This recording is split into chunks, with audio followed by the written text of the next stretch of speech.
Hola, buenas tardes, bienvenidos a este video en el cual nosotros vamos a trabajar las características que diferencian a las sustancias ácidas de las sustancias básicas. Todo esto con la intención de que recordemos los contenidos que ustedes ya trabajaron conforme al material que se les hizo llegar y a las actividades que desarrollaron en los días pasados. Y esto tiene un propósito muy particular. Todos estos contenidos, toda esta parte teórica que forma parte de este resultado de aprendizaje, que es la nomenclatura y el lenguaje de la química, pues son contenidos fundamentales para nuestra tercera evaluación y para lo que ustedes van a estar generando como evaluación o proceso de evaluación para su examen de ingreso. Así es que pues vamos a analizar. Lo que les voy a presentar en primer lugar es una tablita, una tabla de doble entrada, en la que analizamos las diferencias que existen entre los ácidos y las bases. Recordemos que para la química, todas las sustancias se pueden clasificar en dos grandes grupos. Si no son sustancias ácidas, entonces serían sustancias básicas. La primera característica que tiene cada una de ellas es el sabor. Mientras que los ácidos presentan sabor agrio, las bases presentan un sabor amargo. Y aquí ha habido un debate a lo largo de la historia porque no sabemos con exactitud diferenciar lo que es agrio de lo que es amargo. El agrio tiene que ver con la acidez de las sustancias, particularmente de aquellas sustancias que nosotros podemos ingerir o comer. Pero podemos decir que se distinguen, a final de cuentas, por el tiempo que perdura esa sensación en la boca. El limón podemos decir que es agrio. Cuando nosotros untamos un poco de jugo de limón, pues hacemos gestos debido a que el limón es un tanto agrio. Sin embargo, la sensación es prácticamente inmediata, desaparece en un periodo de tiempo muy corto. Por el contrario, si nosotros probamos el cacao o el café en su estado natural, podemos decir que es una sustancia amarga. La sensación de tener ese sabor en la punta de la lengua o en lo que es toda la boca, pasa mucho tiempo para que se pueda difuminar o disipar. Entonces, pues lo agrio o lo amargo se van a diferenciar prácticamente del tiempo que perdura la sensación en la boca. En el caso del pH, ustedes realizaron una tarea en la que dibujaron y colorearon la escala de pH, una escala que tiene 14 valores numéricos, que va del 1 hasta el 14, siendo el 1 la escala más baja para las sustancias ácidas y el 14 la escala mayor para las sustancias básicas. Todas aquellas sustancias que tienen un pH menor a 7 entonces serán considerados ácidos, y todos aquellos que tienen un pH mayor a 7 son considerados bases. Las sustancias que se encuentren exactamente en el número 7 serán sustancias neutras. El caso del agua natural deberá ser una sustancia neutra. Otra característica que diferencia estos dos tipos de sustancias es la sensación al tacto. En el caso de las bases es muy fácil identificarlo, puesto que todas ellas son resbalosas al tacto. El jabón es una sustancia básica, un nopal, la sábila podría ser también una sustancia básica. En tanto que los ácidos provocan una sensación de sequedad.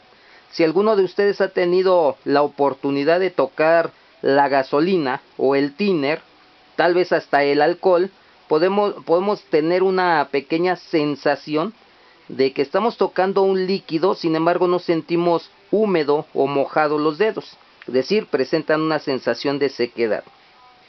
Otra característica importante es que los ácidos, cuando se disocian, es decir, cuando se separan químicamente hablando, liberan iones hidrógeno o iones que son positivos y que nosotros los vamos a diferenciar o los vamos a redactar con una H mayúscula y un superíndice en el que anotamos un signo más. Quiere decir que son iones positivos.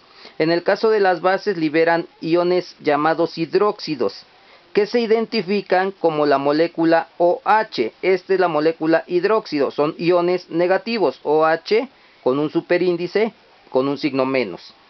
Además, en alguna ocasión les solicité que llevaran a cabo una práctica realmente bastante sencilla, y la intención nada más es para que ustedes observaran y cubrieran este último punto o apartado, que con algunos indicadores, algunas sustancias pueden servir como indicadores de ácidos o bases. No podemos estar probando todo, por lo tanto no podemos estar identificando si una sustancia es ácida o es básica por el sabor.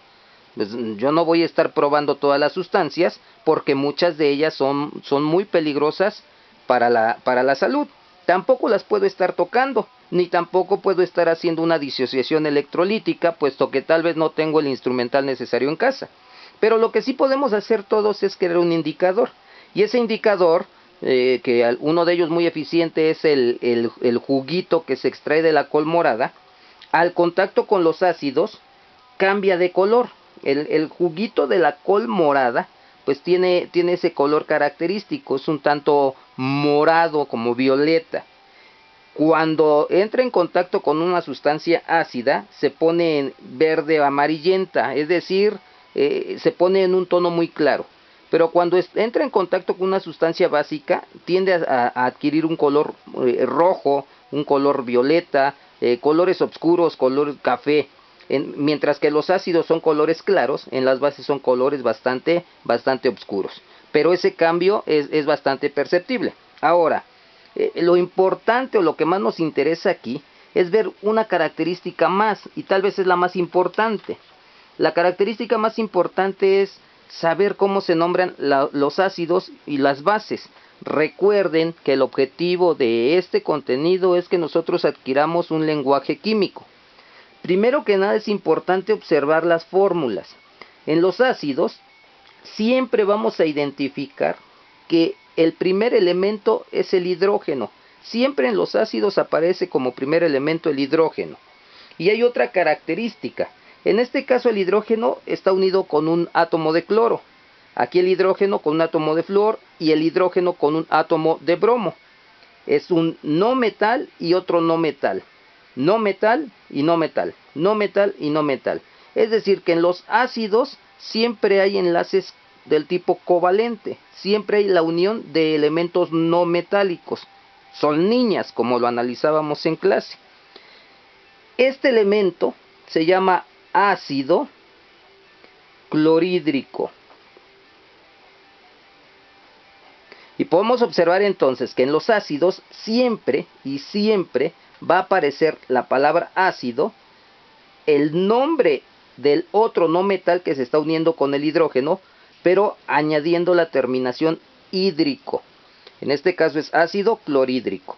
Este debería ser entonces ácido. Este elemento es el flúor. Voy a anotar o a registrar su nombre, flúor, y le agrego la terminación hídrico. Ácido fluorhídrico.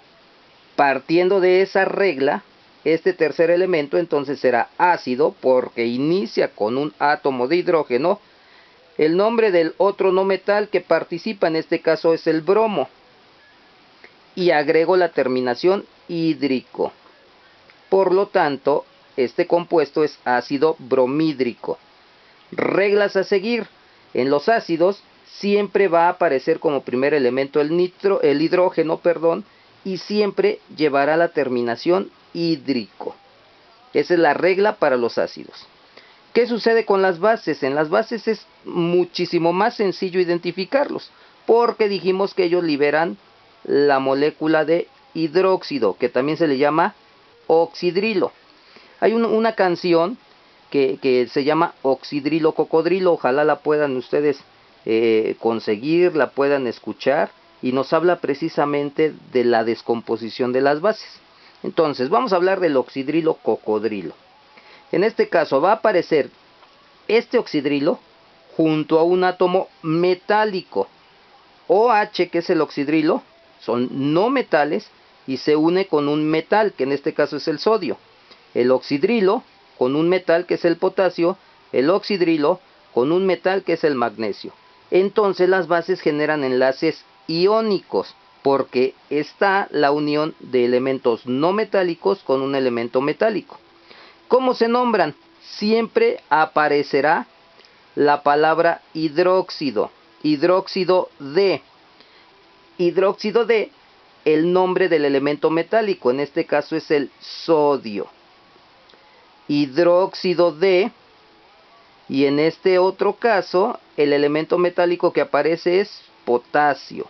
Por lo tanto, este compuesto es hidróxido de potasio. Tercer ejemplo, hidróxido de, y el elemento metálico es magnesio. Por lo tanto, tenemos hidróxido de magnesio. Si quisiéramos ejemplificar entonces esto, podríamos tener este otro elemento. Es el hidrógeno acompañado del yodo. Los dos elementos son no metales. Y como el primero de ellos es hidrógeno, pues entonces en automático podemos inferir que se trata de un ácido. Ácido, y agregamos el nombre del otro elemento no metálico, en este caso es yodo. Solamente vamos a agregar la terminación hídrico. Entonces este compuesto será ácido yodhídrico. ¿Y qué sucede con este otro elemento? Tenemos al hidrógeno acompañado del selenio, ácido selenídrico, ¿ok? ¿Por qué es un ácido? Porque inicia con un hidrógeno. Pasemos a las bases. Ya analizamos que siempre que veamos un elemento metálico, vamos a imaginarnos que tenemos al aluminio y se hace acompañar de un oxidrilo, hidróxido de aluminio, y es una base, simple y sencillamente porque posee esta molécula, que al contrario de los ácidos, la molécula siempre aparece al final. Entonces, tenemos a los ácidos y a las bases, que además de las características que veíamos en la tabla anterior, nos interesa mucho saber la manera en que nosotros los vamos a estar redactando o escribiendo. Ahora bien, por otro lado, es importante analizar a los óxidos. Se decía en la antigüedad que los óxidos se formaban con la unión del oxígeno y otro elemento. Bueno, les decía, se decía eso en la antigüedad. Vamos a analizar más adelante que el proceso de oxidación no solamente se da en presencia del oxígeno, pero primeramente analicemos esos enlaces en los que participa el oxígeno. A todos esos enlaces les vamos a llamar óxidos. Entonces son óxidos los enlaces en los cuales uno de los elementos es el oxígeno. ¿Cómo lo vamos a definir entonces? Los óxidos son enlaces en los que uno de los elementos que participan es el oxígeno. Pero no es lo mismo CO2 que Fe2 o 3. ¿Por qué no es lo mismo? No es lo mismo porque aquí el oxígeno se está uniendo mediante un enlace covalente con otro elemento no metálico. Aquí son dos no metales. Entonces, a estos les vamos a llamar óxidos no metálicos. Y aquí el oxígeno se está uniendo con un metal. A este tipo de óxidos le vamos a llamar óxidos metálicos. Entonces vamos a tener dos tipos de óxidos. Óxidos metálicos cuando el oxígeno se une con un elemento metálico, y óxidos no metálicos cuando el oxígeno se une con un elemento no metálico. Ahora bien, para nombrar a los óxidos metálicos, pues siempre vamos a encontrar un metal acompañado del oxígeno. No nos interesan los subíndices. Este elemento se nombra óxido de aluminio, sin importar cuántos átomos participen. Sigue siendo óxido de aluminio. Y observemos entonces lo que decíamos, un oxígeno con un elemento metálico. Observemos este compuesto que es muy similar al que teníamos como primer ejemplo, aunque los átomos o el número de átomos que intervienen en el enlace están cambiando. Sin embargo, sigue siendo óxido de hierro. O podemos tener lo siguiente, óxido de magnesio, óxido de sodio, etcétera, etcétera. Pero ¿qué sucede en el caso de los óxidos no metálicos? No es lo mismo CO2 que CO o que CO3. Esto que está aquí es dióxido de carbono, esto es monóxido de carbono y esto es trióxido de carbono. Observen cómo entonces, cuando son óxidos no metálicos, ya altera el nombre del compuesto químico. y eso va a depender del número de átomos de oxígeno que participan en el enlace, solamente el número de átomos del oxígeno. Podemos tener aquí un 2, podemos tener aquí un 3, podemos tener aquí un 4. Sin embargo, el nombre de estos compuestos no se altera. Como aquí hay 2 átomos de oxígeno que están participando en el enlace, sigue siendo un dióxido de carbono. Di cuando participan 2. Aquí solamente hay un átomo de oxígeno, entonces esto sigue siendo monóxido de carbono. Mono porque solamente hay uno. Y aquí vemos 3 átomos de oxígeno, entonces este debería ser este compuesto trióxido de carbono, porque participan 3 átomos de carbono. Y si participaran 4, pues entonces estaríamos hablando de un tetraóxido, pentaóxido, sextaóxido, etcétera, etcétera, etcétera. Hay un número interminable para nombrar a los óxidos no metálicos. Esto es lo que ustedes debieron haber analizado a partir de la lectura y la tabla en la cual les pedía que extrajeran esa información. Había 2 preguntas que tal cual decían que en qué se diferencian los óxidos metálicos de los óxidos no metálicos y cómo era la manera en que se redactaban uno y otro. Y ya decíamos, para los óxidos metálicos solamente va a aparecer la palabra óxido de y el nombre del elemento metálico. Pero para los no metálicos deberá aparecer alguno de estos prefijos: mono, di, tri, tetra, dependiendo el número de átomos de oxígeno que estén participando en el enlace. Y después el nombre del otro elemento no metálico: monóxido de carbono, dióxido de carbono, monóxido de carbono, trióxido de carbono, tetraóxido de carbono, etcétera, etcétera, etcétera. Espero que con esto quede un poquito más claro, y esto es realmente lo que debemos nosotros estar trabajando o debemos ya de saber y de dominar.